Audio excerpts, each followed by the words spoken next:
Over the past 75 years, more than 10,000 chemicals have entered our food supply, but the EU allows just 300 additives. At Thrive Market, we prioritize quality, banning over 1,000 ingredients found in conventional grocery stores. Our Healthy Swap scanner helps you find better versions of your pantry essentials without the junk, dyes, or fillers, and everything is delivered right to your doorstep. So shop at a grocery store that actually cares about your health at thrivemarket.com/get-started for 30% off your first order and a free $60 gift.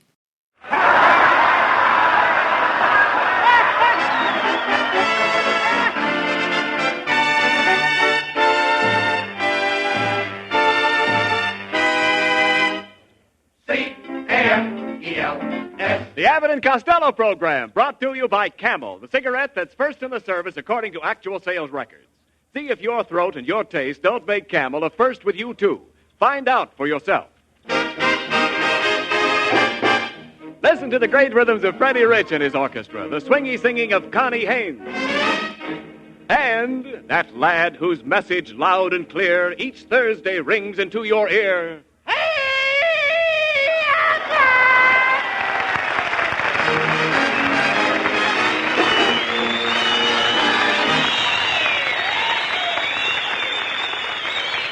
All right, Costello, come here. You're all excited. like me. You're all excited. What's the thing you've got there? Huh? It looks like a telegram. Where did you get it? Oh, a fellow in a long green underwear gave it to me. A fellow in a long green underwear? Yeah, he was wearing a Western Union suit. You dummy. That was a messenger boy. And that's a telegram. What does it say? It don't say nothing, Abbott. I can't see a thing. Well, you dope. You haven't even opened the envelope. Oh, do you have to open it? I thought you were supposed to peek through this little window in the front. Give me that telegram. I'll read it. Hey, look, Costello. What? It's from your hometown. Paterson, New Jersey? Paterson, New Jersey. Oh, boy! Can you imagine? Look, it says, Dear Louis Costello. Oh, yeah, Abbott. Look Yeah. at the way they spell Louis. What do you mean? L-O-U-S-C. Quiet. That's my hometown. Quiet, Costello. This telegram is from your old grade school in Paterson, Public School 15. Oh, boy. Good old PS 15. My old alma mattress. No. No, you mean alma mater. A mattress is something you lie on. I know. I laid around that school for 10 years. Well, what do they want with me, Abbott? Well, the telegram goes on to say, let's see now. We are proud of you, Mr. Costello, and the whole school will greatly be honored if you would come to Paterson this Saturday night and appear in our annual school play, signed by the principal, J. Soil-Off Wallpaper. How do you like that, Abbott? Boy, oh, boy. I knew my old school would send for me someday. Sure they would. I was always the hero of my school. I'll never forget Coach Abel Green. What do you mean? And those kids I played with, Michael Varello. What did they do? Those were the kids. We had a real team, and I was even the captain of the tug-of-war team. Wait a minute. What did you do on the tug-of-war team? I was the second jerk from the end. Yes, but I can't... I don't get that. I don't either. Look, I can't understand why that school would send for you to appear in a play. What do you know about grammar? About what? Do you understand grammar? No, not since she got a new false teeth. No. Even Grandpa can't understand her. No, Costello, I'm talking about dramatic acting.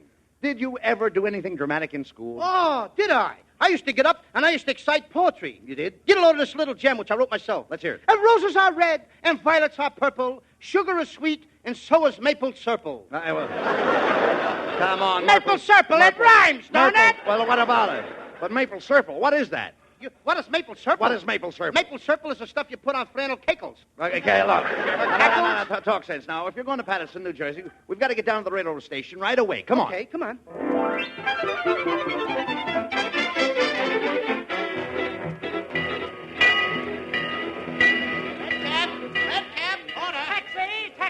All right now, Costello, let's get our tickets for Paterson. We've got to find a comfortable place to sleep on the train. Oh, I never have any trouble, Abbott. I got a system. I eat garlic before I get on a train. What has garlic got to do with finding a place to sleep? I just breathe in the conductor's face, and he gives me a wide berth. Oh, be sensible. Well, here's the ticket window. I beg your pardon, sir. We're going to Paterson. Could you tell us how the trains run? Oh, yes. There's a big black thing that pulls them, and it goes choo-choo and woo-hoo!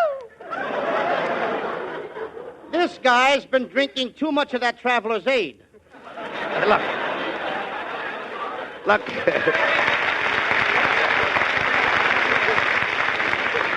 You better let me handle this, Costello. I think I better because All right. I lost my place. All right, never mind that. Now, look, in order to say, Lou, come here. Go ahead. I got it. All right, Go ahead. look, I'll take care of everything. Don't worry about a thing. In order to save money, I think we'd better get a couple of upper berths. Oh, but I don't want an upper. I want a lower. But, Costello, do you realize that if you buy a lower, you'll find it's much higher than an upper? Oh, sure. I mean, after all, what'd you say? I said that a lower is higher than an upper. A lower is higher than an upper? Why, certainly. Well, what are they doing? Running the trains upside down? Of course not. The lower is a more desirable berth. Therefore, if you want to go lower, you'll have to go higher. If I want to go lower, I'll have to go higher. Yes. Why should I go higher when I want to go lower? Not, simply because if you want to go lower, you have to go higher. Because the lower is higher than the upper. And the reason the lower is higher than the upper is because the upper is higher up than the lower. Oh! You mean that the upper is lower than the lower because the lower is higher than the upper? Now you've got it. Now I've got it. I don't even know what I'm talking about. Costello, I'm trying to tell you that they sell the upper lower than the lower because when you sleep in an upper, you have to get up to go to bed. I have to get up to go to bed? That's right. Who's paying for my berth? You are. And there ain't going to be anybody in it but me? No. Then why do I have to get up? Costello, look, I've already explained it. Unless you go higher for a lower, then you're stuck with an upper. And you'll have to get up when you go to bed. And you'll have to get down when you want to get up. Abbott. What? Let me smell your breath. Oh!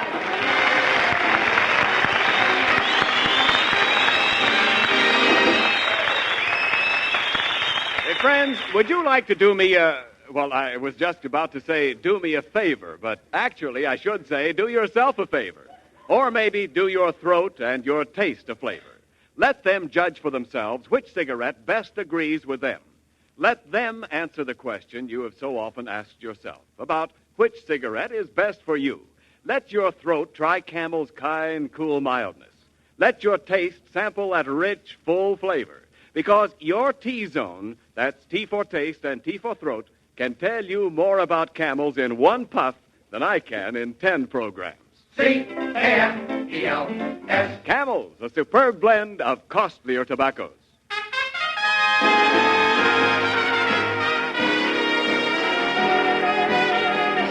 Freddie Rich plays a hit tune of today, but for many of you, it is also a hit of other years. Freddie revives Sweet and Lovely.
Well, here you are, Costello, in good old Paterson, New Jersey. Yeah, Abbott. And here's my old school. Do tell. PS 15.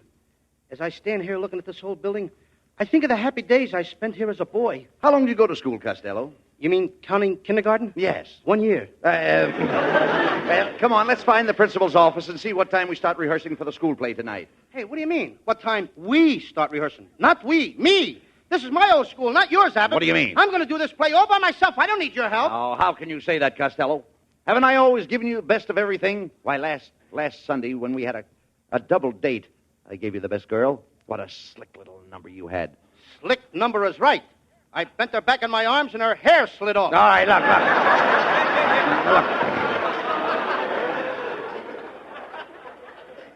Just cut that out, Costello. Wait a minute. I think this is the principal's office right here. No, not that room. What do you mean? No, that room is where they have the art class. What do you mean? That's where I learned to draw, Abbott. You did? I was a wonderful drawer. My kid brother Sebastian is in there now. He's studying to be a drawer, too. Well, that'll be nice. Just think of it. The Costello brothers. A pair of drawers. Look, never mind that. Where is the principal's office? Oh, I don't quite remember, Abbott. But look. Here's my old first grades room. First grade room? Yeah. Eh? Well, why don't you go in and say hello to your old teacher? Oh, I don't think Miss Sashwaite would remember me. I wonder if she's as fat as she used to be. Why, was she very fat? Fat. Every time she turned around, she used to erase the back blackboard. Yeah. I said it! All right. Well, go ahead. Open the door and see if she remembers you after all these years. Okay. Boy, will she be surprised to see me. Miss Sashwaite! Miss Sashwaite! Yes? Don't you remember me? I'm Lou Costello. Oh, and where were you all day yesterday? Yesterday? I haven't been here for 15 years.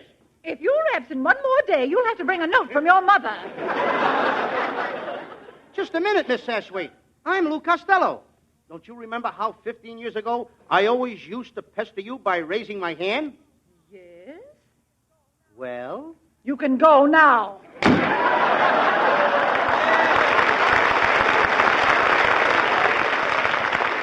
Gee, Miss Sashwaite. Gee, she's changed. I remember when she used to keep me after school to spank her erasers. All right, look. Come on, Costello. Here's the principal's office right over here. And you'd better let me talk to him. He's a very brilliant man. Go ahead. How do you do, sir? Are you Professor Wallpaper, the principal? Yeah. Oh, you can always tell a Harvard man. Professor, I understand you want Costello to appear in your school play tonight. Yeah, just a minute. I got the telephone tangled in my yo-yo. Now, if you fellas are looking for the rehearsal of the play, it's right in the next room. Oh, all right. Come on, Costello. Oh, I love you, Millicent, my darling. I love you too, Rodney. Kiss me, my sweet. Oh. Hey, you two, cut that out. Shh, wait a minute. Don't stop them, Costello. That's wonderful acting. They're not acting. That's the janitor and the fourth grade teacher. Oh, this is ridiculous. Can anybody tell us where they're rehearsing the play, please? Yes, right to the next room. Just ask for the English teacher. He's in charge. Thanks. Oh, I love you, Millicent, my darling. I love you too, Rodney. Kiss me, my sweet. Hey, Abbott, What? they've been doing that for 15 years. Why don't they get together? Well, she won't marry him when he's drunk, and he won't marry her when he's sober. Yes, teacher, I'm a dandy. Kitzel, don't tell me that you're teaching in this school, too. Yeah, could be, yeah. You know, I'm devoting my whole life to teaching the little kiddies how to speak perfectly the King's English. Yes, I went to one of the most famous colleges in England. Eton? Yeah, eating and drinking. I had a wonderful time. I was in London once. Yeah? I met a beautiful girl on the street one day. Piccadilly? I certainly did. He certainly did. I don't get it. Look, Kitzel, I understand you're directing the school play tonight. Yes, I am, my friend. You know, my whole family was dramatic coaches. My grandfather was a coach. My father was a coach. My uncle was a coach. Oh, I come from a long line of coaches. And what are you, the caboose? Well, gentlemen, I'll see you tonight at the play. Now I must get back to my pupils. Just a minute, Kitzel. Yeah? Just a minute. Is my kid brother Sebastian in your English class? Is that little Sebastian your brother? Woo-hoo, is he a bright little chappie? You know, he is speaking the best English from the whole school. Just a second, I'll call him. Sebastian! Hello, Sebastian. Hello. I just wanted to tell you how proud I am of you. Professor Kitzel just told me that you're the best English pupil in his whole class. Is that true? Yeah, could be.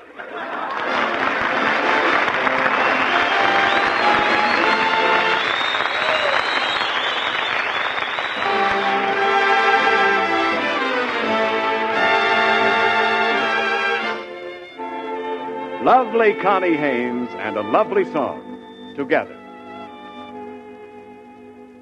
We stroll the lane together,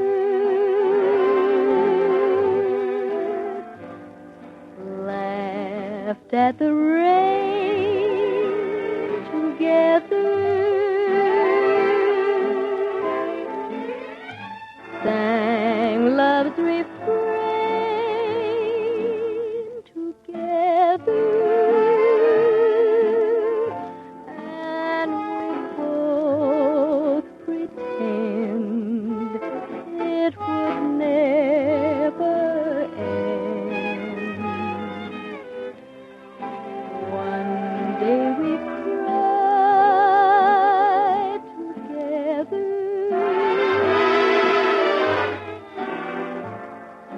cast love aside together. You're gone from me, but in my memory always will be together. You're gone from me, but in my memory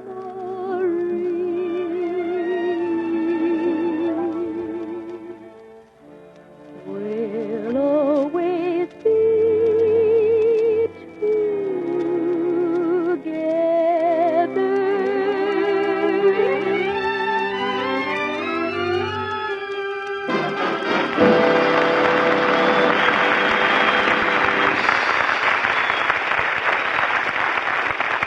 You know, radio sure is a wonderful triumph of modern science, but as yet we haven't found out how to broadcast the flavor of a cigarette over a microphone. Only your own taste can tell you which cigarette you like best, and only your own throat can tell you which cigarette likes you best. So why not give your T-zone, that's T for throat and T for taste, a chance to judge the cigarette it likes best? Give your taste a chance to try the rich, full flavor of Camel's blend of costlier tobaccos.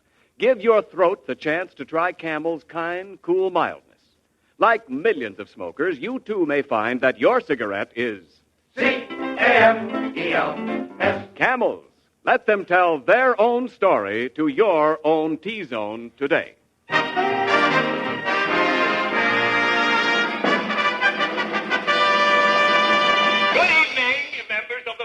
And Teachers Club of Patterson, and all you dirty, dear little kiddies. We have a great surprise for you tonight. One of our former pupils, Lou Costello, has consented to present a play for us.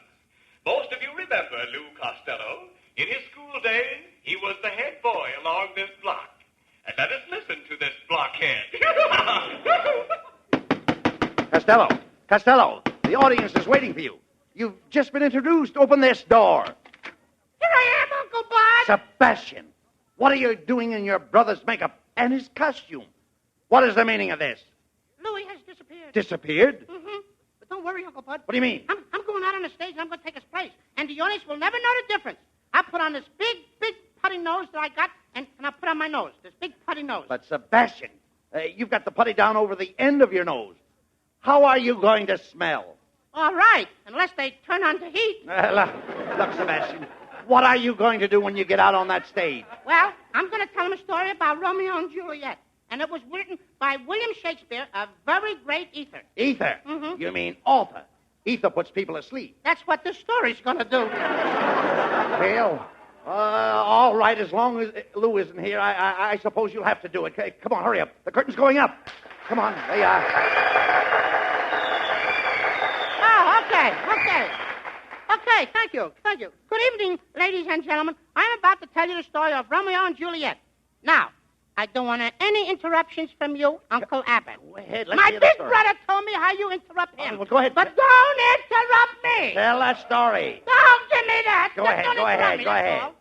I lost my place like my big brother. Now, I'm not kidding. Once upon a time, there was a fella named Romeo. Romeo.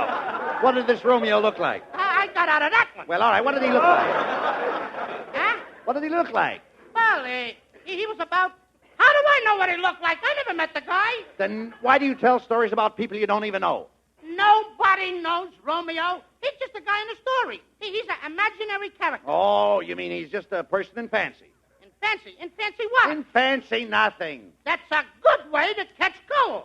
Now, look, Uncle Bud, if you just shut up, I'll tell a story. All right, go ahead. I won't say any more. Okay. All right, go ahead. Once upon a time, there was a fella named Romeo, and he was his father's only son. Well, that's right. He was his father's heir. His what? His father's heir. His father didn't have any hair. He was bald-headed. All right, go ahead. Now, don't interrupt me. All right, go ahead. Now, there's a girl in the story, and her name is Juliet. And her father was giving a big party, you know, to kind of, sort of shove her into society. Oh, you mean she was making her debut? I don't know if it was a debut or her nightbut. All I know, it was her first party, and a lot of people was invited to see her and stuff. And things. Well, you see, the folks were coming in to her coming out party. How can you come in to come out? She was inside already. Naturally, she had to come in to come out. What did she want to come out for?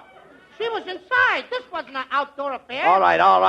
This was inside. I know that. You told me that. All right. Well, if people are going to come in to come out, there's no use of going out to come in. All right. Why don't they stay home? Look, Sebastian, you don't understand. Why don't you stay home? Look, you don't understand, I should Sebastian. stay home Now, with listen, you. please. You want me to tell your big brother on you? Anybody got lozenges? Listen, please.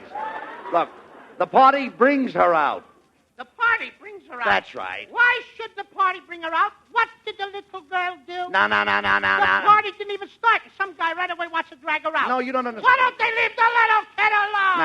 Now, Sebastian. Maybe she wasn't drinking. But, listen, Sebastian. Maybe she had one popsicle. Now, Sebastian. Maybe after all, the kid is okay. All right. Lost again. All right, go on with the story. Well, look, wasn't Romeo invited to this party? Talk longer. Look, wasn't Romeo invited to this party is what I want to know, wasn't he? Oh, sure. Oh, Sure.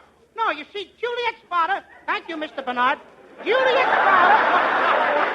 I need him. Now, come on, Sebastian. Juliet's father didn't like Romeo, Yeah. so he had to put on a mask, and he borrowed another guy's clothes, and he went away. Oh, Romeo went in disguise. Yeah, in this guy's clothes. I see. All right, I You see, Uncle Bud, Romeo and Juliet's fathers was enemies, and they was fighting for 15 years. see. They didn't like each other. Yeah. Which family brought on the feud? They both brought on the feud, but Romeo wouldn't eat it. He was lovesick. He kept getting thin and pale. Oh, I see. He looked wan. Oh, yeah. What did you say? I said, he looked wan. Don't you know what wan is? Yeah, 1 is the number before 2. No. 1, 2, a bottom my shell. No. Wan means picket. Romeo was picket. Oh, sure. He was peeked through the keyhole at Juliet. Now, Sebastian.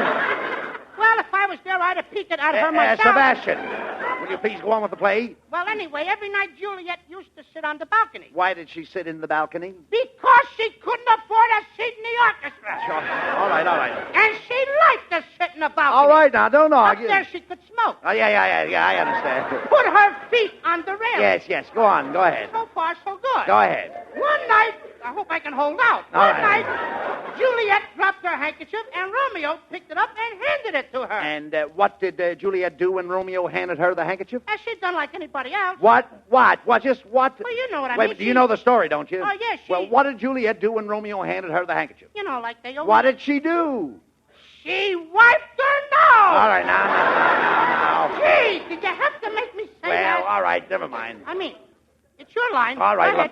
But look, Sebastian, as I remember the story, Romeo had a rival, and they fought a duel with lances. Now, what I can't understand is why did the other fella kick Romeo when Romeo dropped his lance? Because he caught Romeo with his lance down. Look, that's enough, Sebastian. Stop the play. Stop it. I say, ladies and gentlemen, the play is over. Bring down the curtain. Hey. What's the idea of stopping the play, Uncle Bud? Sebastian, you ought to be ashamed of yourself. Not only have you disgraced your brother Lou, but you stand there and make a monkey out of a great masterpiece. You ridicule Romeo and Juliet, the greatest love story of all time, and you deliberately insult the name of William Shakespeare. Why do you do these wicked things? Oh, I'm a bad boy. Yeah, I'll say you're a bad boy. Oh, I'm the kind of kid my mother won't let me associate with. You certainly are. Now, come here. Now, where is your brother Lou? I think he might be in the 4th grade classroom, Uncle Bud. What makes you think that? Because I locked him in there before the show. Sebastian, unlock that door and let your brother out. He's probably in there crying his eyes out because he missed the play. Go on, open that door. Okay, Uncle Bud. Go ahead. I love you, Millicent, my darling. I love you too, Costello. Kiss me, my sweet.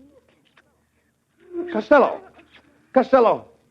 what are you doing making love with a 4th grade teacher? You know she's the janitor's girl. You're telling me, Abbott, and I'm the new janitor. But you missed the whole play. Oh, don't worry, Abbott. Millicent and I are going to put on another play tomorrow night. Another play? Yeah, and I'm calling it The Girl Who Eloped with the New Janitor or Gone with the Window Cleaner. I love you, Costello, my sweet. I love you too, Millicent, my sweet. Oh, he's a bad boy!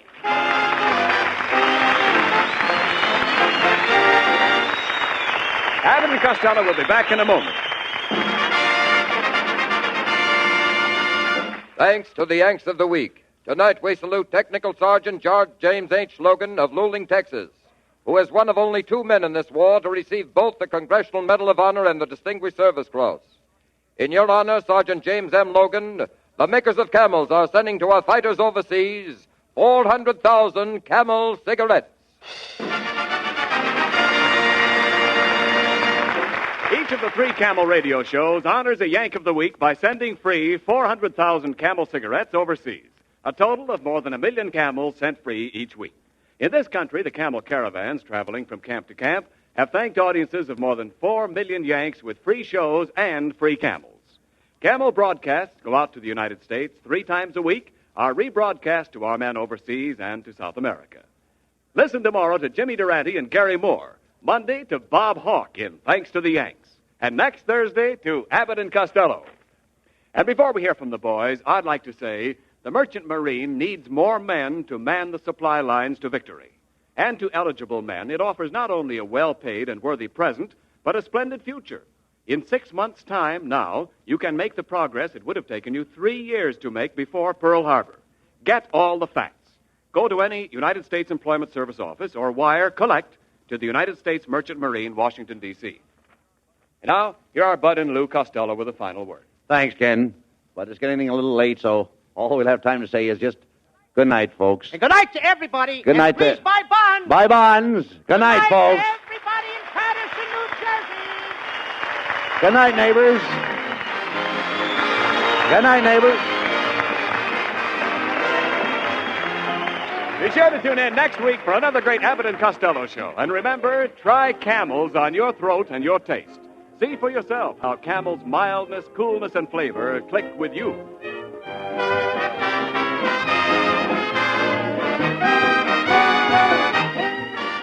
If you are a hermit living in some lonely cave, don't listen to this, because you're one of the few men in the world who can pack his pipe with any old tobacco he pleases and get away with it.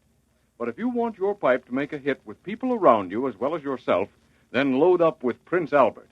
That wonderful fragrance, that aged-in-the-wood aroma, gives your pipe real pipe appeal to other folks as well as yourself. Besides that fragrance, Prince Albert has a rich, full-bodied yet mild flavor. It's no-bite treated for tongue gentleness. It's crimp-cut to pack, draw, and burn perfectly.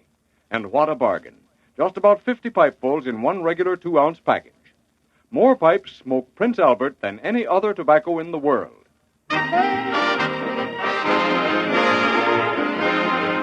The Abbott and Costello Show for Camel Cigarettes will be back at this very same time next week. Don't miss it.